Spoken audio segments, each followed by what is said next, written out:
Hello बच्चों, कैसे हैं आप? बढ़िया। हम बढ़िया, तो मैं भी बढ़िया। तो बच्चों, आज मैं आपके लिए बहुत महत्वपूर्ण टॉपिक लेके आया हूँ और ये परीक्षा में कक्षा 11 में बहुत ज़्यादा आते हैं। तो ये है आज का टॉपिक, यौगिकों की इलेक्ट्रॉन बिंदु संरचना बनाना।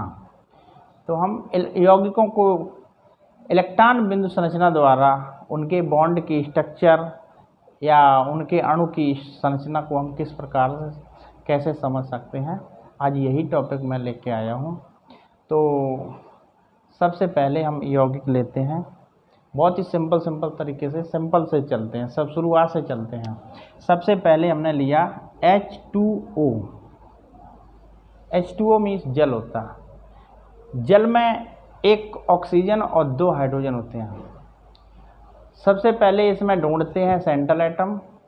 सेंट्रल एटम जिसकी संख्या कम होती है वही सेंट्रल एटम होता है, वही हमारा जो है केंद्रीय परमाणु होता है। केंद्रीय परमाणु यहाँ पर O है और इसके जो पेरिफेरल में है वो हाइड्रोजन है, मतलब चारों तरफ जो लगेंगे वो है हाइड्रोजन। अब सेंट्रल एटम पे देखते हैं कितने मतलब हमारे जो ऑक्सीजन परमाणु है इस पर इलेक्ट्रॉन कितने होते हैं बाहर की कोश में, क्योंकि इलेक्ट्रॉनों को, परमाणुओं को 8 इलेक्ट्रॉन पूरे करने होते हैं और 8 इलेक्ट्रॉन पूरे करने के चक्कर में ही ये दूसरे तत्वों से, दूसरे परमाणुओं से बॉन्ड बनाते हैं। तो O में जो परमाणु क्रमांक है O का वो होता है 8। अगर इलेक्ट्रॉनिक विन्यास लिखते हैं तो 2 और 6 लिखेंगे, अर्थात बाहरी कोश में 6 इलेक्ट्रॉन होते हैं। अष्टक विन्यास प्राप्त करने के लिए इसे 2 इलेक्ट्रॉनों की ज़रूरत होती है। हाइड्रोजन की बात करते हैं तो हाइड्रोजन का परमाणु क्रमांक होता है 1। बोरबरी के नियम से पहली कोश में 2 इलेक्ट्रॉन पूरे होने चाहिए। हाइड्रोजन में 1 इलेक्ट्रॉन की कमी होती है। 2 हाइड्रोजन है, दोनों को 1-1 इलेक्ट्रॉन की ज़रूरत है। तो ये क्या करेगा, दोनों हाइड्रोजन ऑक्सीजन के साथ 1-1 इलेक्ट्रॉन का शेयर करके सहसंयोजी बंध बनाकर आपस में जुड़ जाएंगे। कैसे जुड़ते हैं वही आपको स्ट्रक्चर बना के बता रहा हूँ। O बना लो सेंट्रल एटम को, सबसे पहले तो बना लो सेंट्रल एटम O और इसको इस तरह से खींच देते हैं। O ने 1 इलेक्ट्रॉन का शेयर इस H परमाणु से कर लिया, दूसरे का शेयर इससे कर लिया और इसके पास 2 शेयर में चले गए। 6 इलेक्ट्रॉन थे तो इसका मतलब 2 इलेक्ट्रॉन, 2 जोड़ा इसके पास अब भी बचे हुए हैं। तो इस तरह से ये जुड़ जाते हैं। अगर इसकी बॉन्ड संरचना देखूं तो ऐसा आएगा वो O और इस तरह से H, और ये जो सीधा नहीं जुड़ेगा। क्यों नहीं जुड़ेगा? क्योंकि इसके पास लोन पेयर बचा हुआ है। अगर लोन पेयर बचते हैं तो लोन पेयर और ये बॉन्ड बनाने वाले जो इलेक्ट्रॉन हैं उनके बीच में प्रतिकर्षण बल लगता है, इसलिए यह जो कोण है इनके बीच में एक कोण आ जाता है, अर्थात ये दोनों बॉन्ड एक दूसरे के नज़दीक आके यहाँ एक कोण बनाते हैं। वो एक कोण होता है 104.5 डिग्री का। हमें यहाँ कोण नहीं दिखाना है, वो मैंने आपको बता दिया, 104.5 डिग्री का कोण इसमें होता है। तो इस तरह से H2O की संरचना बन जाती है। तो अगला लेते हैं NH3, मतलब ये है अमोनिया। क्या है? अमोनिया अणु की संरचना कैसे बनती है? अमोनिया में अब सेंट्रल एटम वही कम संख्या वाला तो सेंट्रल एटम हो जाता है, वो नाइट्रोजन है और चारों तरफ वाले ये हैं हाइड्रोजन के 3 परमाणु। नाइट्रोजन में परमाणु क्रमांक अगर देखा जाए तो नाइट्रोजन का परमाणु क्रमांक होता है 7। इलेक्ट्रॉनिक विन्यास लिखेंगे तो 2 और 5, अर्थात बाहरी कोश में 5 इलेक्ट्रॉन होंगे। नाइट्रोजन को 5 इलेक्ट्रॉनों की ज़रूरत होती है, 3 इलेक्ट्रॉनों की ज़रूरत होती है। यहाँ हाइड्रोजन आपके 3 हैं, तीनों को 1-1 की ज़रूरत है, इसलिए नाइट्रोजन तीनों हाइड्रोजन के साथ 1-1 इलेक्ट्रॉन का शेयर कर लेगा। इस तरह से 1-1 इलेक्ट्रॉन का शेयर हो गया। अब नाइट्रोजन के 5 इलेक्ट्रॉन थे, 3 तो शेयर में चले गए, 1 जोड़ा इसके पास बचा है, इसे लोन पेयर कहेंगे। अब लोन पेयर की वजह से ये जो बॉन्ड बनेगा नाइट्रोजन और हाइड्रोजन के बीच में, ये बॉन्ड कोणीय बॉन्ड हो जाएगा, मतलब इनके बीच में कोण बन जाएगा और ये इसका लोन पेयर है। इस तरह से अमोनिया अणु की संरचना बन जाती है।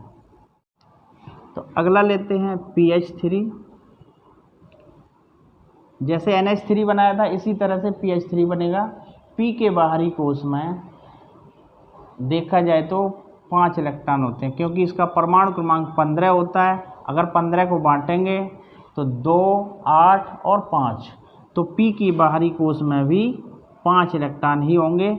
इस P को भी 3 इलेक्ट्रॉनों की ज़रूरत होती है। तो ये तीनों H परमाणुओं के साथ एक एक का शेयर कर लेगा, एक एक इलेक्ट्रॉन का शेयर कर लिया तीनों H परमाणुओं के साथ।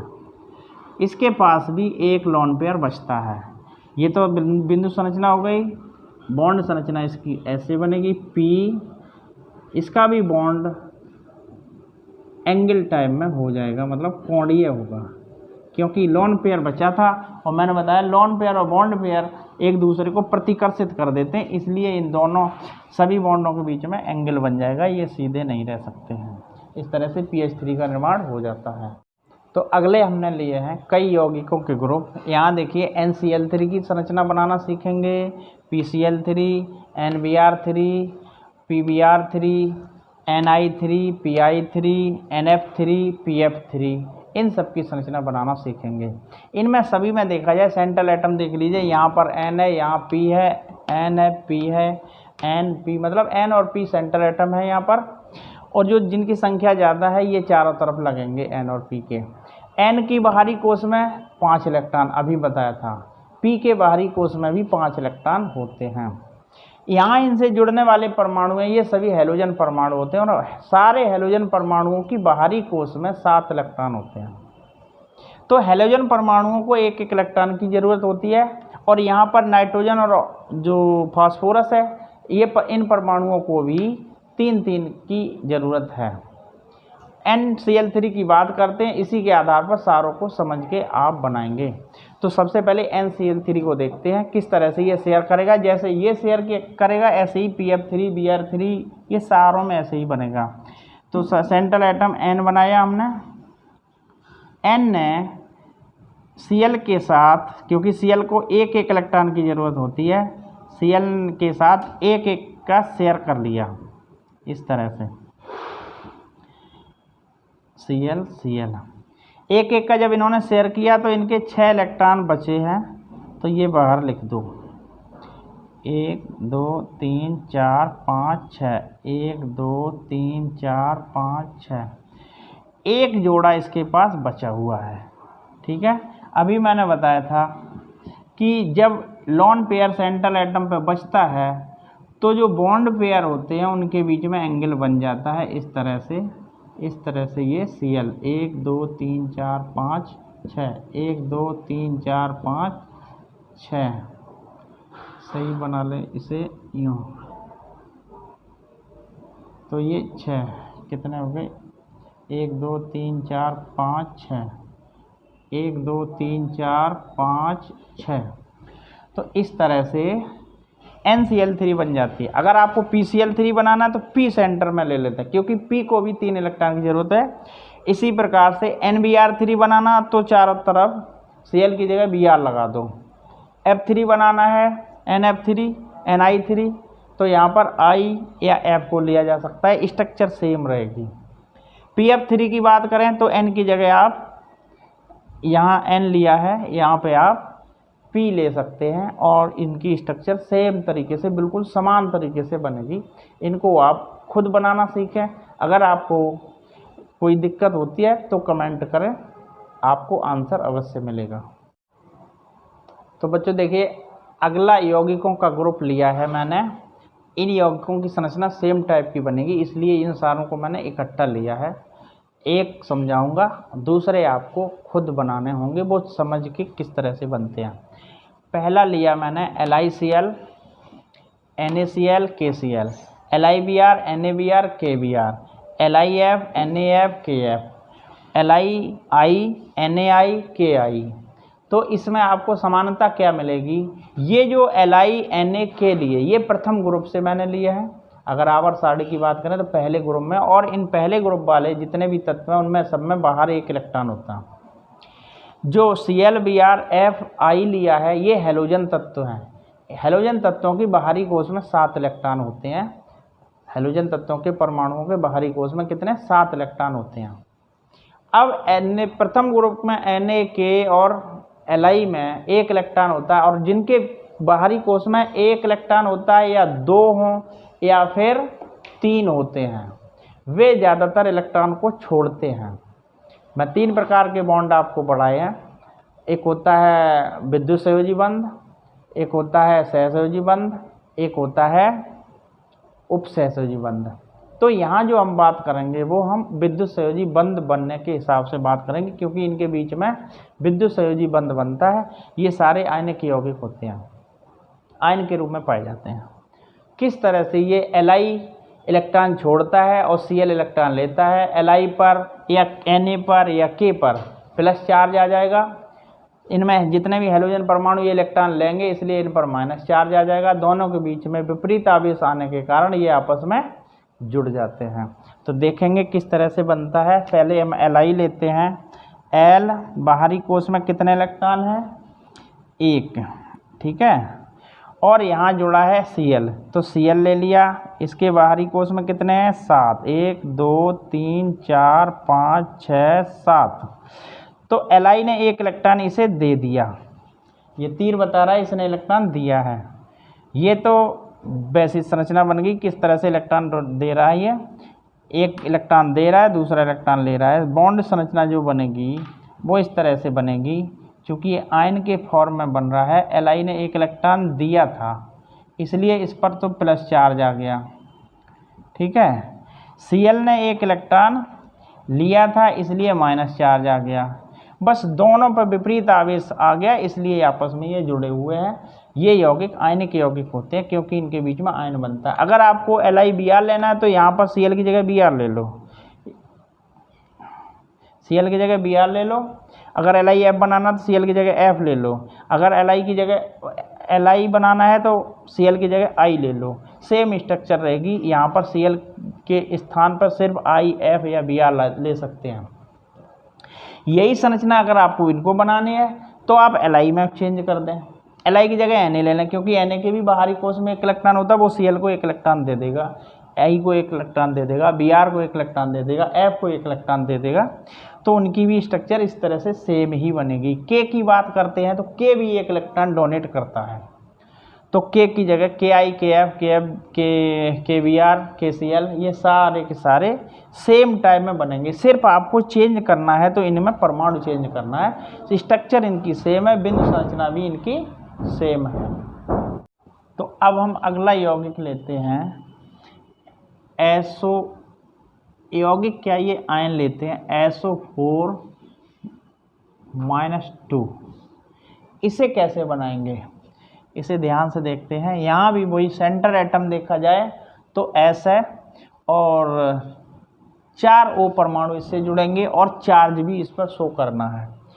तो अभी बताया था सल्फर के बाहरी कोश में 6 इलेक्ट्रॉन होते हैं। यहाँ पर सल्फर O के साथ 2 O के साथ 1-1 का शेयर करेगा। 1-1 का शेयर कर लिया 2 O के साथ। 1 का जब शेयर किया तो इसके 5 इलेक्ट्रॉन बाहर बचे। इस तरह से 5 इलेक्ट्रॉन बच गए। अब इस सल्फर के पास दो तो शेयर में चले गए, 6 इलेक्ट्रॉन होते इसके पास, इसका मतलब 4 इलेक्ट्रॉन इससे अभी बचे हुए हैं, अर्थात 2 लोन पेयर बचे हैं। ये 2 लोन पेयर 2 O को ये डोनेट कर देगा। इस O को डोनेट कर दिया। डोनेट करने की बात आती है तो इसने इलेक्ट्रॉन दिए नहीं है, शेयर नहीं किया, इसलिए 6 इलेक्ट्रॉन इसके बाहर ही बनेंगे। इस प्रकार से इसी प्रकार से इसमें भी वही बात है, 1 2 3 4 5 6। अब देखिए ये जो 2 O हैं, S के तो पूरे हो चुके, लेकिन इन 2 O को 1-1 इलेक्ट्रॉन की अब भी ज़रूरत है। वो कहाँ से आएगा? वो जो आएगा ये -2 चार्ज दिखाई दे रहा है, ये कहीं बाहर से ये इलेक्ट्रॉन को लेगा, ठीक है। और वो लेने का हम साइन दिखा देंगे यहाँ पर। ये 1 इलेक्ट्रॉन तो इसने ले लिया, 1 इलेक्ट्रॉन इसने ले लिया, यही माइनस का चार्ज जो है इस पे आ जाता है। इसकी स्ट्रक्चर इस तरह बनेगी, एस, इन्होंने सिंगल बॉन्ड साझा किया था, ओ, इन्होंने तीर वाला बॉन्ड मतलब डोनेट किए गए थे इन्हें दोनों को, तो इसलिए इस तरह का बॉन्ड बन गया। इस पर चूंकि इन्होंने दो साइड वाले ओ ने एक एक इलेक्ट्रॉन लिया था तो एक एक माइनस चार्ज हमने दिखा दिया। और इलेक्ट्रॉनों की संख्या और दिखा दो, 1 2 3 4 5 6, 1 2 3 4 5 6, इनके पास 1 2 3 4 5, और एक इधर से आया और था, इसे भी दिखा सकते, ना भी दिखाना चाहो तो ये माइनस दिखा रहा है यहाँ पे, 1 2 3 4 5, 1 2 3 4 5। तो इस तरह से SO4 आयन बन जाता है। ठीक है, तो देखिए बच्चों, अगला हम यौगिक लेते हैं H2SO4। H2SO4 में सबसे पहले पहचानिए सेंट्रल एटम। सेंट्रल एटम जो सबसे कम परमाणु होते हैं वही सेंट्रल एटम होता है। यहाँ पर S परमाणु है तो वो ये हमारा केंद्रीय परमाणु हो गया, इसको हम सेंटर में लेंगे। सबसे पहले हम इसे बनाएंगे SO4 को। अभी मैंने आपको SO4 बनाना बताया था, उसी के आधार पे सबसे पहले हम SO4 बनाते हैं। S के बाहरी कोश में आपको बताए थे मैंने कितने इलेक्ट्रॉन होते हैं, 6। यहाँ पर जो 4 O को इसे जोड़ना है, सबसे पहले तो एक O के साथ में ये शेयर कर लेगा 1 इलेक्ट्रॉन का, ऐसे ही दूसरे O के साथ भी 1 इलेक्ट्रॉन का इसने शेयर कर लिया। अब इसके पास 2 जोड़ा ऐसे बचे हैं जिन्होंने शेयर नहीं किया, इन्हें लॉन पेयर कहते हैं, और लॉन पेयर ये किसी को डोनेट कर सकता है। यहाँ पर डोनेशन में लेने के लिए वो 2 O परमाणु तैयार हैं, दोनों O ने एक जोड़ा ले लिया इस तरह से, O। इनके बाहरी कोश में कितने इलेक्ट्रॉन हैं, 6। चूँकि इन्होंने साझा तो इसने किया नहीं था, इसलिए इसके बाहरी कोश के 6 के 6 इलेक्ट्रॉन ऐसे ही बने रहेंगे। इसने भी वही काम किया, 2 इलेक्ट्रॉन इसे डोनेट मिले थे तो 6 इलेक्ट्रॉन इसके बाहर, इसने साझा किया तो इसके 5 ही बनेंगे बाहर, क्योंकि एक इसका साझा में चला गया, इसके 5 ही बनेंगे, दोनों के 5-5। ठीक है, अब इन O का पूरा हो गया, दोनों का S का इलेक्ट्रॉनिक विन्यास पूरा हो गया, अष्टक विन्यास पूरा हो गया, 8-8 इलेक्ट्रॉन इन्हें मिल गए। साइड वाले 2 O को एक इलेक्ट्रॉन की अब भी ज़रूरत है, तो यहाँ 2 जो H परमाणु हैं, क्योंकि H परमाणु को 1 इलेक्ट्रॉन की ज़रूरत होती है, अभी आपको NH3 में मैंने बताया था, तो ये एक इलेक्ट्रॉन का H के साथ साझा कर लेगा इस तरह से। ठीक है, एक का साझा कर लिया। ये तो इसकी बिंदु संरचना हो गई। बॉन्ड संरचना इसकी ऐसे बनेगी, S, एक का इन्होंने शेयर किया था इन O के, दोनों O के साथ, तो ये बना दिए। इन्हें डोनेट किया था 2 O को, एक ऊपर एक नीचे। इस O ने H के साथ 1 इलेक्ट्रॉन का साझा किया, इस O ने भी H के साथ 1 इलेक्ट्रॉन का साझा किया। इस तरह इसकी एक संरचना ये बन के तैयार हो गई। H single bond O single bond S single bond O single bond H, और ऊपर नीचे के उपसहसयोजी 2 उपसहसयोजी बंध बन गए, और 2 इसमें 4 सहसयोजी बंध बन गए। इस तरह से यहाँ पर उपसहसयोजी बंध भी बना। तीसरी संयोजकता जो मैंने बताई थी कि जब कोई परमाणु किसी दूसरे परमाणु को जोड़ा इलेक्ट्रॉन डोनेट करता है तो वहाँ पर तीर वाला बॉन्ड अर्थात उपसहसयोजी बंध बनता है। यहाँ पर उपसहसयोजी बंध बन गया। इस तरह से H2SO4 की संरचना बन गई। अगर आपको H2SO3 की बनानी है, H2SO3, तो आप ऊपर नीचे वाले में O में से कोई एक O परमाणु कम कर दें तो H2SO3 बन जाएगा। ठीक है, इसे बनाने का आप खुद प्रयास करें। इसका नाम है सल्फ्यूरिक अम्ल और इसका नाम है सल्फ्यूरस अम्ल। दोनों की संरचना आप बनाएं। पहले की तो ये बनी है आपके सामने, दूसरे की आप खुद बनाने का प्रयास करें। अब हम अगला यौगिक लेते हैं। यहाँ 2 यौगिक हैं, एक तो है H3PO4, दूसरा है H3PO3। पहले का नाम है फास्फोरिक अम्ल, दूसरे का नाम है फास्फोरस अम्ल। ठीक है, तो इनकी बनाते हैं संरचना। सेंट्रल एटम हमारा क्या है, यहाँ P परमाणु है। ठीक है, और P की बाहरी कोश में अभी मैंने आपको बताया था P के बाहरी कोश में 5 इलेक्ट्रॉन होते हैं। P को कितने इलेक्ट्रॉनों की ज़रूरत होती है? 3 की। ठीक है, तो P क्या करेगा? 3 O के साथ एक एक का साझा करेगा।